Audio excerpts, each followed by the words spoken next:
So, it's 3 days before your first digital collaborative project is due, and you're frantically messaging teammates who've gone radio silent. Your interactive infographic looks like a random Pinterest board. Your sources don't connect, and nobody remembers who was supposed to do what. But things don't have to be that way. Today, we're diving into 5 of the most common mistakes that derail undergraduate learning teams. Whether you're building an infographic, concept map, or website, these pitfalls can sabotage your success. But they're completely avoidable, and today I'll explain how you can sidestep these common problems. Hello again, everyone. I'm Professor Schwartz, and welcome back to the Collaborative Café for Week 4.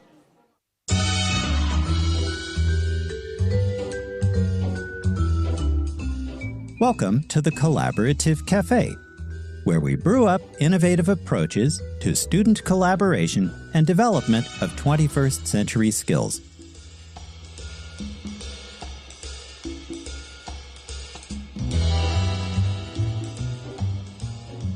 The project prompt asks you to review and evaluate several scholarly articles exploring power, privilege, and justice in film, then to present that analysis through interactive digital tools. The project focuses on collaboration quality, synthesis, and critical analysis, not just creating something pretty. But how does your team do that? Here are 5 tips to help you along in your collaborative journey. Tip 1. Avoid treating your works cited page and AI use log as afterthoughts. Create a shared Google Doc from day 1 instead. Every time someone uses an article or an AI tool, log it immediately. That 15-second habit prevents hours of panicked detective work later. Tip 2.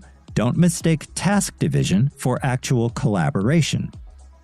Teams frequently assign each person one article, everyone works in isolation of each other, and then one team member pastes 4 or 5 separate analyses into Canva and calls it synthesis.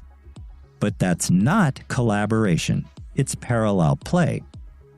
Your grading rubric rewards making sources talk to each other, identifying patterns and contradictions. You need collective brainstorming sessions that discuss all of your sources together, mapping out connections and debating interpretations. The magic happens through conversation, not divided labor. Tip 3. Don't choose your digital format based on what looks the easiest or the coolest. Teams often pick tools because they seem fun, only to realize later that their content doesn't quite suit that structure. Instead, your format should serve your argument. If you're tracing complex theoretical connections, maybe an interactive concept map makes relationships visible. If you're comparing how scholars approach marginalization, on the other hand, perhaps an infographic works better. In any case, let your analysis drive your choice of tool. Tip number 4, the team reflection process should be ongoing. Start a shared reflection journal where members note challenges, breakthroughs, and collaborative problem solving as it happens. Document insightful connections from your meetings. Record how you resolved any disagreements. That running record becomes invaluable evidence of genuine collaborative learning later on. Now, the 4 mistakes covered so far will damage your project. But there's one catastrophic error that sinks more learning teams than anything else. Stick around to learn what that is.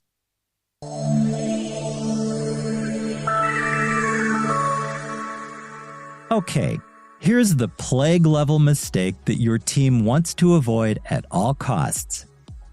Don't delay the hard analytical work by obsessing over design aesthetics first. Teams risk wasting valuable hours perfecting color schemes, fonts, and layouts while their actual article analysis remains shallow and underdeveloped. They've created something visually stunning that says almost nothing substantive about their chosen articles or how points presented might apply to a particular film. It's a better idea to start with the intellectual heavy lifting first. Read your articles carefully, annotate them, and discuss them with each other extensively. Build your synthesis argument first. Identify patterns, contradictions, and insights. Only then begin to think about visual representation. Beautiful design enhances strong content, but it can't distract from or rescue weak analysis. You're listening to the Collaborative Café, where we brew up innovative approaches to student collaboration and development of 21st century skills. If you find this episode helpful, hit like, share, and subscribe.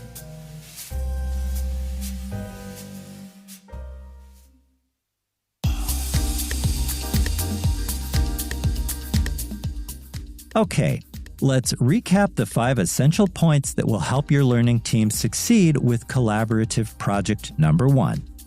First, document all of your sources and any AI use from the start.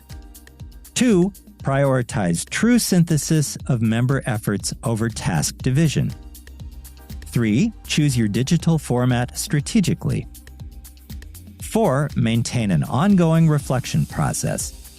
And 5, do the analytical work before making everything pretty.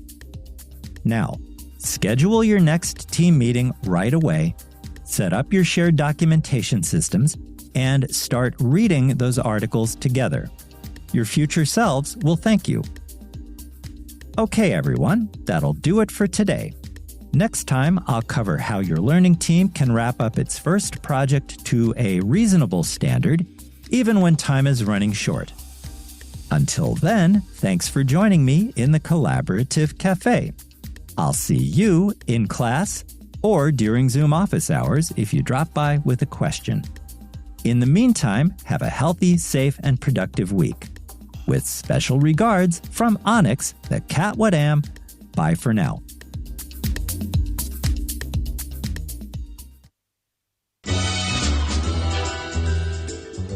Thanks for dropping by the Collaborative Café. See you again soon.